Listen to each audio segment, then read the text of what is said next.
அம்மனின் அல்பொங்கும் ஆலய ஒளி, ஆர்ப்பரிக்கும் நீர்வீழ்ச்சியின் அழகு, பாடித் திரியும் பறவைகளின் பவனி, இந்த இயற்கை அழகையெல்லாம் நேரம் போவதே தெரியாமல் பார்த்து கொண்டே இருக்கலாம். பரபரப்பான இந்த உலகத்திலே இப்படிப்பட்ட அமைதியான சூழ்நிலையில் நிம்மதியாக யாரால் பொழுதை கழிக்க முடிகிறது? இதோ இந்த அம்மையாரை தவிர. இந்த அம்மையார் அன்பே உருவானவள், அமைதியே வடிவானவள். அதோ கூட்டம் கூட்டமாக மேய்கின்றனவே ஆட்டு மந்தைகள், அவற்றுக்கெல்லாம் சொந்தக்காரி இந்த அம்மையார் தான். அநேக ஆட்டுப்பண்ணைகள் சொந்தமாக இருந்தாலும் அமைதியான இந்த இடத்திலே வந்து அமர்ந்து தனது ஆடுகள் மேயும் அழகையும் அவைகளை ஒழுங்காக கவனிக்கிறார்களா என்பதை நேரடியாக பார்ப்பதிலேயும் தான் இந்த அம்மையாருக்கு எத்தனை ஆவல், எவ்வளவு திருப்தி.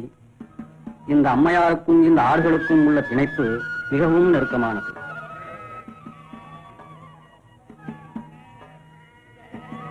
முருகண்ணா, முருகண்ணா, அந்த குட்டி கொஞ்சம் கொடுங்களேன்.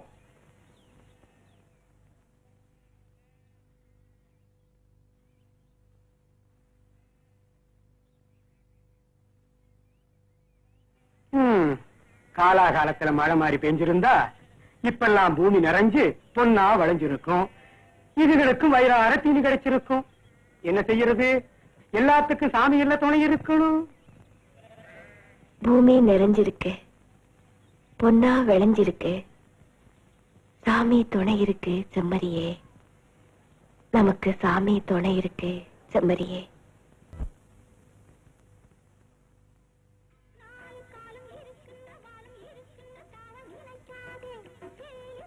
சாரே சாரே சாரே, குடிக்கான் பாலு வச்சுட்டு போ. சாருக்கு எந்த யோஜனா? நேத்து ஒரு பொண்ணை பார்த்து அவ ஒரு பாட்டு பாடினா, அது என் காதுல அப்படியே ரிங்காரம் பண்ணிட்டு இருக்கா. பெண்குட்டி எங்கனே சுந்தரியோ? அழகுக்கே அவதான் அத்தாரிட்டி. ஓ, அப்பெண்குட்டிக்கு வயசு எத்தனை இருக்கும்? ஒரு 17, 18 இருக்குமோ? இருக்கும். அப்ப தெற்றில்ல. தப்பில்லைங்கிறியா? உன்னை கேட்டுக்கிட்டு நான் தப்பு எடுத்து தெரிஞ்சுக்கணுமா? போடா. ராஜசேகர், உங்க படிப்புக்கும் அந்தஸ்துக்கும் படிப்பு வாசனையே இல்லாத ஒரு ஆடு மேய்க்கிறவளை போய் மனைவியா ஏத்துக்குதுன்னு சொல்றீங்களே, எல்லாரும் உங்களை பைத்தியக்காரன்னு சொல்லுவாங்க. பைத்தியக்காரன் சொன்னாலும் பரவாயில்ல, எனக்கு படிப்பு வாசனையே இல்ல அந்த பட்டிக்காட்டு பொண்ணுதான் வேணும். அதுவும் ஆடு மேய்க்கிற அகிலாதான் வேணும். அதுக்கு முக்கியமா உங்க சம்மதம் தேவை. நீங்க இவ்வளவு உறுதியா இருக்கிறப்போ நான் அதை தடுக்கிறதுல நியாயம் இல்லை. உண்மையிலேயே அகிலா ஒரு பெரிய அதிர்ஷ்டக்காரி தான். அகிலா என் பண்ணையில ஆடு மேய்க்கிறவளா இருந்தாலும் அவ எனக்கு ஒரு மக மாதிரி. அதனால உங்க கல்யாணத்தை நானே முன்னிருந்து நடத்தி வைக்கிறேன். ரொம்ப நன்றிங்க.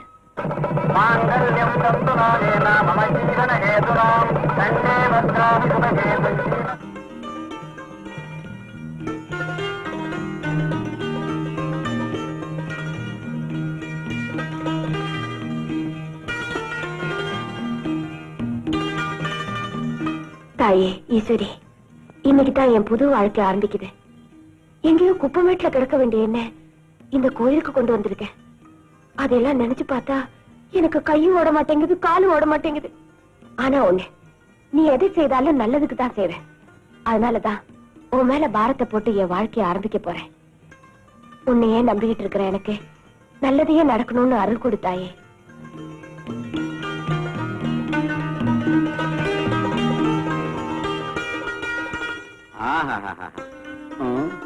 முதலிரவுன்னு எவனோ எப்படி எப்படி இல்லாம அலங்காரம் பண்றானுங்க. நாம கொஞ்சமாவது பண்ண வேண்டாம்.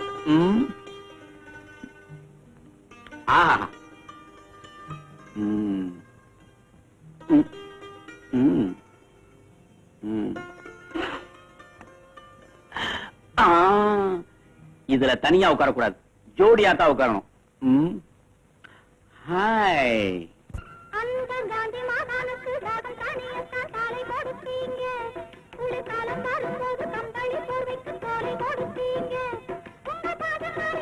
சாரு சாரு சாரு, என்னங்க சாரு அப்படியே சில மாதிரி நின்னுட்டீங்க? அழகு சில மாதிரி இருக்கிற உன்னை பார்த்ததும் அப்படியே மலைச்சு போய் நின்னுட்டேன். இந்த புடவைக்கட்டு மட்டும் நீ மாத்திக்கிட்ட, பட்டணத்து பொண்ணுங்களாம் உங்ககிட்ட பிச்சை வாங்கணும். சாரு, வெள்ளாட்டு பால் கொண்டு வந்திருக்கேன், உடம்புக்கு ரொம்ப நல்லது, குடிங்க. அப்படியா?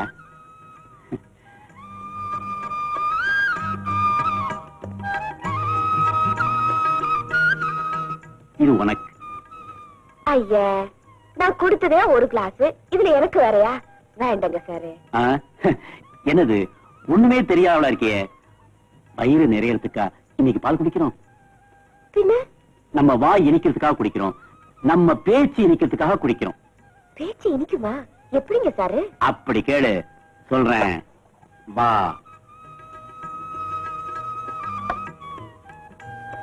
இப்படி உட்காரு.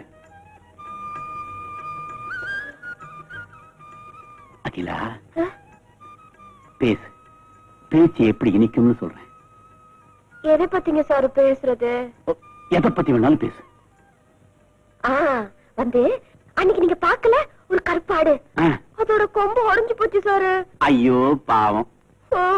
அப்புறம் அந்த ஆடு குட்டி போட்டுச்சுல, அந்த குட்டி துள்ளி துள்ளி பள்ளத்துல விழுந்துருச்சா? அது எப்படி உங்களுக்கு தெரியும்? துள்ளினா பள்ளத்துல விழ வேண்டியதான். பாரு, இதெல்லாம் ரொம்ப பெரிய விஷயம். 10 நாளைக்கு உப்பு இல்லாம பத்தி இருந்தா தான் இது புரியும். அப்புறம் அந்த ஆடுல நிறுத்து நிறுத்து நிறுத்து. ஆமா, இந்த உலகத்துல ஆட்டை தவிர வேற ஒண்ணுமே உனக்கு தெரியாதா? தெரியுமே, மாட்டை பத்தி கூட தெரியும். இந்த பசுமாடு இருக்கே, இரு இரு இரு இரு, எரும மாட்டை பத்தி தெரியாது? தெரியுமே. எருமை கருப்பா இருக்கும், பால் வெள்ளையா இருக்கும். ஒரு வால் இருக்கும், 4 கால் இருக்கும். என்னங்க சாரு, நான் பேசுறது இனிப்பா இல்லையா? தகட்டி போச்சு. இந்த நேரத்துல பேச வேண்டிய பேச்சாது?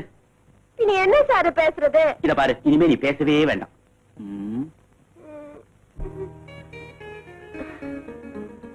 சாரு, நீங்க ரொம்ப படிச்சவரு.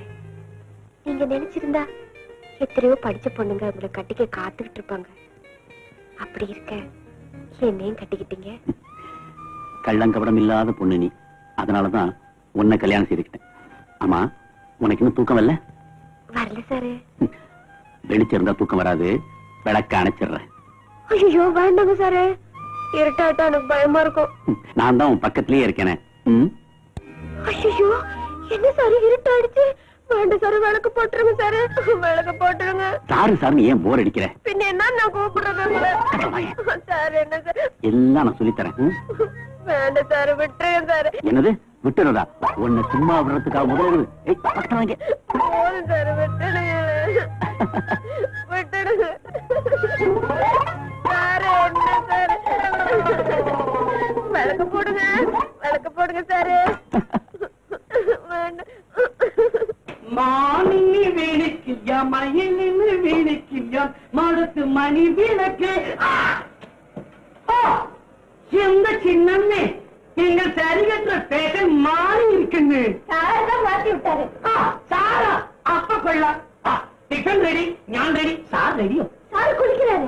அம்மா, நீ எதை செய்தாலும் வாய்க்கு ருசியா சரியா எங்க இருந்து கத்துக்கிட்ட? இது அனுபவம். ஞான் இட்லி செஞ்சா இட்லி மாதிரி இருக்கும், சட்டி செஞ்சா சட்டி மாதிரி இருக்கும். அது ஒரு மாதிரி இருக்கும். போதும், சாப்பிடுங்க சார். சாரு இந்த பாரு, சாரு சாருன்னு சொல்ல எத்தனை தடவை சொல்லியிருக்கேன். நீங்க எனக்கு பாடம் சொல்லி தர வாத்தியார் தானே, அப்ப சாருங்க தானே கூப்பிடணும். ஓஹோ, பெட்ரூம் வாத்தியாரா? ஆமா, உனக்கு நான் என்ன படம் சொல்லி கொடுப்பேன்? இது பாரு, சாரு சாரு கூப்பிட்டா கெட்ட போக வராமா. பையங்களுக்கு வாத்தியாரு சாரு, நீங்களுக்கு புருஷனாக்கம். ஏண்டா சார் கரெக்ட் இல்லே? ஆமா, பூஜை வேளையில கரடி கரண்டி கொண்டு வர. ஆமா, பழுக்க காய்ச்சி கொண்டா முதுக இழுக்கிறேன். இவன ஒருத்தன் எப்படிதான் மூக்குல இருக்குதோ தொடப்பட மாட்டேங்கிறான் ஒண்ணு.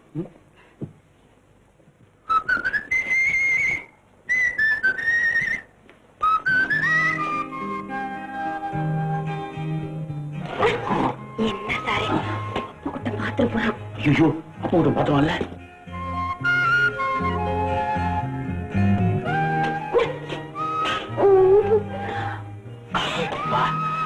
அப்பு கிட்டான் இப்ப நிச்சயம் பாத்துருக்க மாட்டான். இன்னைக்கு கிளாஸ்ல பாடம் எக்கச்சக்க படுப்பேன். எனக்கு டைம் ஆச்சு, கலப்பு.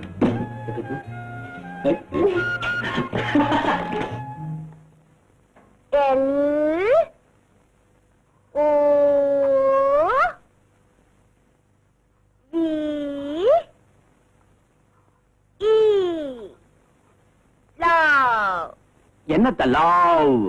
லாவும் இல்ல மாவும் இல்ல, அது லவ். லவ். ஐயோ கொலைக்கிறீங்க. லவ் இல்ல, love. Love. Love. Love. Love. என்னங்க லவ்னா என்னங்க அர்த்தம்? லவ்னா ஐயோ அதுக்கு நிறைய அர்த்தம் இருக்கு. 2 குழந்தைகளுக்கு நடுவுல ஏற்படுற அன்புக்கு பேரும் லவ் தான். ஒரு தாய் தன் மகன் மேல சேர்த்துற பாச உணர்ச்சிக்கு பேரும் லவ் தான். ஒரு வாலிபன் ஒரு வாலிபி மேல, வாலிபின்னா உன்ன மாதிரி பொண்ணு மேல செலுத்துற ஒரு இதுக்கு பேரும், இதுன்னா எல்லாம் அதுக்குத்தான், அதுக்கு பேர் லவ், அதாவது காதல். காதல் காதல்னா என்னங்க அர்த்தம்? ஐயோ, உனக்கு அர்த்தம் சொல்லியே இன்னைக்கு ராத்திரி பொழுது வீணாயிடும் போல் இருக்க. சொல்றேன் இது. ஐயோ, என்னங்க விளக்கு அணைச்சிட்டீங்க? விளக்கு அணைச்சாதான் காதலுக்கு சரியா அர்த்தம் சொல்ல முடியும். இதுதான் காதலா? இது காதலோட ஆரம்பம். கொஞ்சம் கொஞ்சமா உனக்கு சொல்லி தர போறேன்.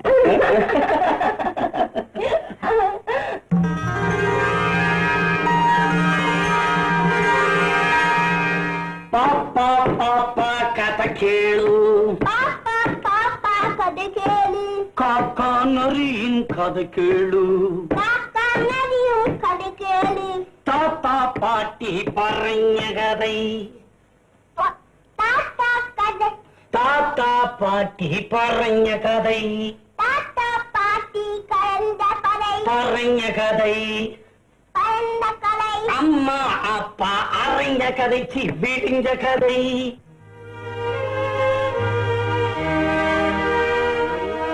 அம்மாடி, என்னன்னா ஒண்ணுமில்ல, என் பேச்சு 2 நாளா படுத்த படுக்கையா இருக்கா. நானும் கஷாயம் எல்லாம் கொடுத்து பாத்துட்டேன், உள்ள எந்திரிக்கவே இல்லை. அதனால பட்டணத்து வைத்தியங்கான பாக்கலாம்னு நினைக்கிறேன். பட்டணத்து வைத்தியம்னா என் மகன் செல்விகிட்ட காட்டுங்களேன். அவ பக்கத்து டவுன்ல தான் ஆஸ்பத்திரி வச்சிருக்கா. அடே, மறந்தே போயிட்டேன். ஆமா, ஆஸ்பத்திரியில நம்ம செல்வி என்ன வேலை பாக்குது? அவதானே எங்க டாக்டர், அதாவது பட்டணத்து வைத்தியரு. பட்டணத்து வைத்தியரா? வணக்கம், உட்காரு. ஒரு நிமிஷம்.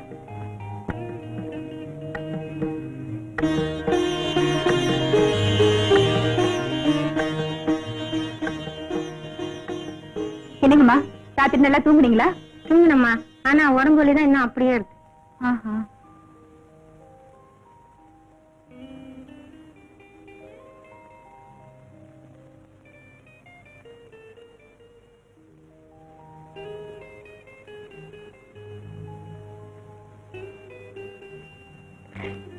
இந்தாங்கம்மா, இந்த மாத்திரையை வாங்கி சாப்பாடுக்கு பின்னாடி சாப்பிடுங்க. 2 நாள் சரியா போயிடும். சரி, வரம்மா. வாங்கம்மா வாங்க. என்ன? ஐயோ, உட்காருங்க. என்னம்மா? அம்மாடியோ, உங்களுக்கு என்ன தொந்தரவு? என் புருஷன் தாமா எனக்கு தொந்தரவு.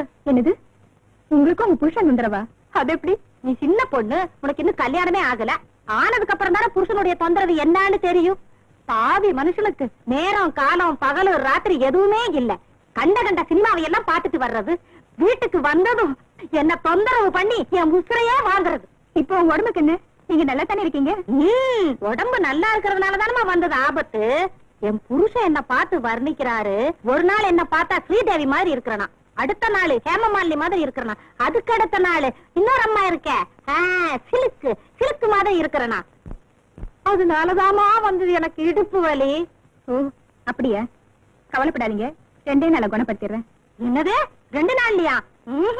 ஒரு வாரம் இல்ல 10 நாள் எப்படியாவது இந்த ஆஸ்பத்திரியில என்ன படுக்க வச்சிருமா. இந்த பாரு, பணத்தை பத்தி கவலைப்படாத, நிறைய குடுக்கறேன். எப்படியாவது என் புருஷன் கிட்ட இருந்து கொஞ்ச நாளைக்கு லீவு மட்டும் கிடைச்சா போதும். நீ இப்ப இப்படிதான் சிரிப்ப, ஆனா நாளைக்கே உனக்குன்னு ஒருத்தன் வந்தான்னா அப்ப தெரியும் இந்த வேதனை. இதெல்லாம் வேதனையை எடுத்துக்க கூடாதுமா, வேடிக்கை எடுத்துக்கணும். நானும் ஆரம்பத்துல அப்படிதான் நினைச்சேன், ஆனா இப்போ வேண்டாண்டி அம்மா, இந்த கல்யாணமே வேண்டாம். நேத்து ராத்திரி அம்மா தூக்கம் போச்சுது அம்மா, அவோஜியா அண்ணாக்களி ஐசா ஐசா பச்சை கிளி. நேத்து ராத்திரி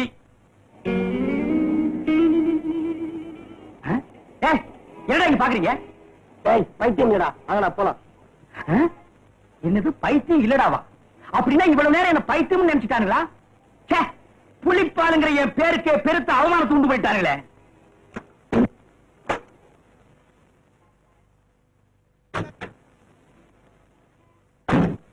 சொல்லுங்களா?